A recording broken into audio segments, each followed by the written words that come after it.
성도 여러분, 안녕하세요. 6월 10일 수요일 새벽 말씀의 시간입니다. 오늘 우리가 함께 통독해야 될 성경은 욥기 25장부터 28장까지입니다. 먼저 그 내용을 주제별로 보면 욥기 25장에서는 빌닷의 욥에 대한 세 번째 충고의 말들이 기록되어 있습니다. 아주 짧은 그 내용 속에 빌닷은 마지막 욥에 대한 말을 전하게 되죠. 그리고 욥기 26장에서는 욥의 대답이 나오고 있고 27장에서는 욥의 탄식에 대한 기록을 볼 수 있습니다. 그리고 욥기 28장에서 욥은 지혜는 하나님의 선물이다라는 그러한 주제의 내용을 가지고서 자신의 그 마음에 있는 하나님에 대한 신뢰와 신앙을 표현하게 됩니다. 자, 우리가 오늘 함께 본문으로 나눌 말씀은 욥기 28장 12절과 13절의 말씀입니다. 한번 보도록 하겠습니다. 그러나 지혜는 어디서 얻으며 명철이 있는 곳은 어디인고 그 길을 사람이 알지 못하나니 사람 사는 땅에서는 찾을 수가 없구나. 자, 이 욥기 25장부터 28장까지 마지막 빌닷과의 이 대화는 이제 친구들과 나누는 모든 대화의 거의 마지막 부분에 해당되는 내용들입니다. 욥은 이 빌닷의 세 번째 충고에 대하여 다시 한번 듣고 자신의 의견을 이야기하게 됩니다. 빌닷은 욥에 대하여 이제 거의 포기한 듯합니다.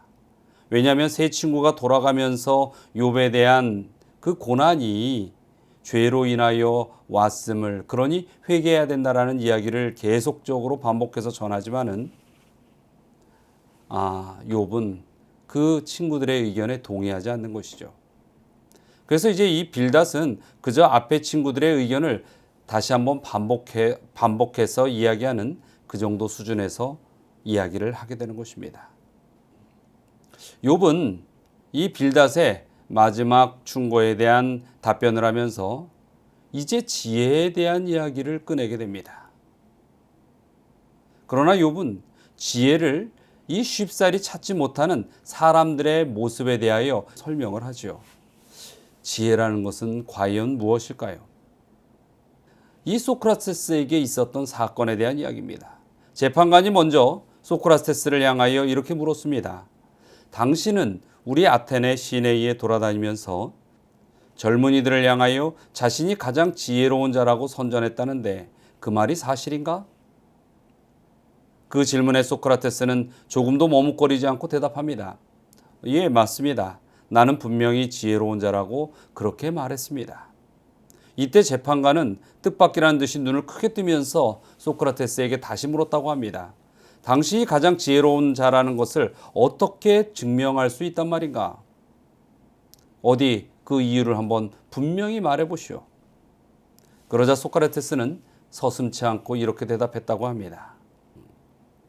나는 우리 아테네 시내에 지혜로운 자들이 많다고 하여서 하나하나 만나서 그 지혜롭다는 자들을 대면하여 직접 그들의 말을 들어보았습니다. 그랬더니 실상 그들은 아는 것이 없으면서도 아는 척 떠들어대기만 바빴습니다. 그래서 나는 우리 아테네에서 저들보다 내가 가장 지혜로운 자로구나라는 것을 알게 되었습니다. 실제로 나는 사실 나의 무지를 애초부터 잘 알고 있었기 때문이죠. 그러나 그들은 자신들이 무지하다는 것을 알지 못하니 그들보다는 제가 더 지혜로운 것 아니겠습니까?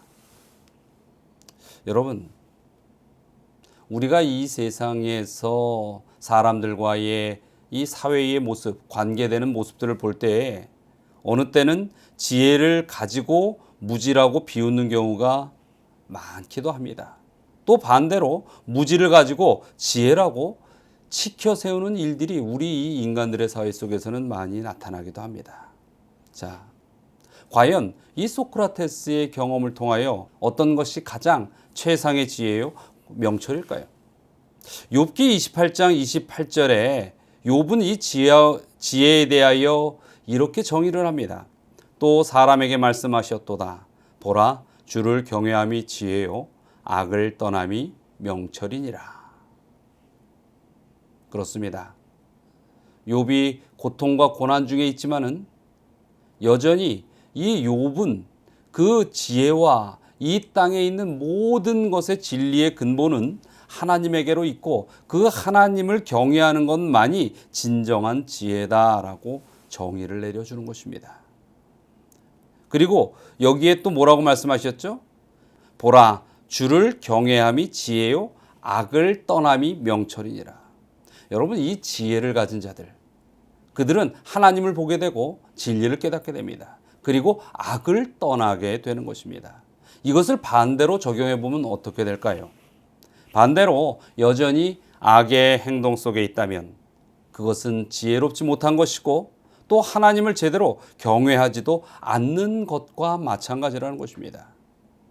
그리고 이 욥은 이렇게 지혜를 그렇다면 어떻게 하면 깨달을 수 있을까라는 그 문제에 대해서 욥기 28장 1절과 2절에 하나의 우리에게 힌트를 주게 됩니다. 욥기 28장 1절과 2절의 말씀입니다. 은이 나는 곳이 있고 금을 재련하는 곳이 있으며 철은 흙에서 캐내고 동은 돌에서 녹여 얻느니라. 단순한 이야기지만은 이것은 참으로 지혜를 찾는 수많은 사람들이 잊지 말아야 할 하나의 대원칙을 가리키고 있습니다. 우리나라의 옛말에도 그런 말이 있죠. 콩 심은 데 콩 나고 팥 심은 데 팥 난다는 것이죠. 은이 나는 곳이 정해져 있는 곳이고 금을 재련하는 곳은 또 정해져 있는 곳입니다. 다른 곳에서 금을 재련할 수 없다는 것이죠. 철과 동도 그 용도에 따라서 또 그 위치에 따라서 얻을 것을 얻을 수 있다라고 이야기를 하는 것입니다. 이 이야기는 모든 것에는 그 근원이 있고 그 가장 중요한 질서가 있다는 것입니다. 여기에는 두 가지의 의미를 우리가 살펴볼 수 있습니다. 하나는 진실함의 그 근원을 우리가 찾고 그 진리를 깨달아 믿어야 한다는 것입니다. 그리고 또 한 가지는 이 인간의 세상 속에서는 분명한 원인에 따른 결과가 이르러 온다는 것입니다. 자, 성경에서 이 지혜의 결과는 영생과 축복으로 열매를 맺게 됩니다. 그리고 죄의 결과는 참혹한 멸절이라는 것을 우리는 기억해야 하는 것입니다. 그렇다면 우리가 정말 최종의 어떠한 우리 인생의 끝의 목표를 볼 때에 죄로 인하여 죽을 것인가? 아니면 하나님 안에서 영생을 선택할 것인가? 이 문제를 깊이 생각하는 것에서 우리는 지혜의 근본을 찾아야 하는 동기를 얻을 수 있다는 것입니다. 어떤 이들은 이런 이야기를 하면 그렇게 답하기도 합니다. 골 아프게 그런 것까지 생각하며 신앙생활을 해야 합니까? 그냥 내키는 대로 편한 대로 믿으면 좋은 거 아닙니까? 그러나 하나님을 믿는 데 있어서는 그 근원을 잘 이해해야 하는 것입니다. 그렇지 않으면 수박 겉핥기식으로 겉만 믿는 것이지 진실로 마음에 깨달음이 있는 신앙을 하지 못하게 되기 때문인 것입니다. 신앙은 뿌리를 찾고 그 근원의 하나님께 전적인 믿음을 갖는 것이 신앙입니다. 지혜의 근원, 그것은 영생의 뿌리이고 그것은 하나님의 축복의 터전이 되는 것입니다.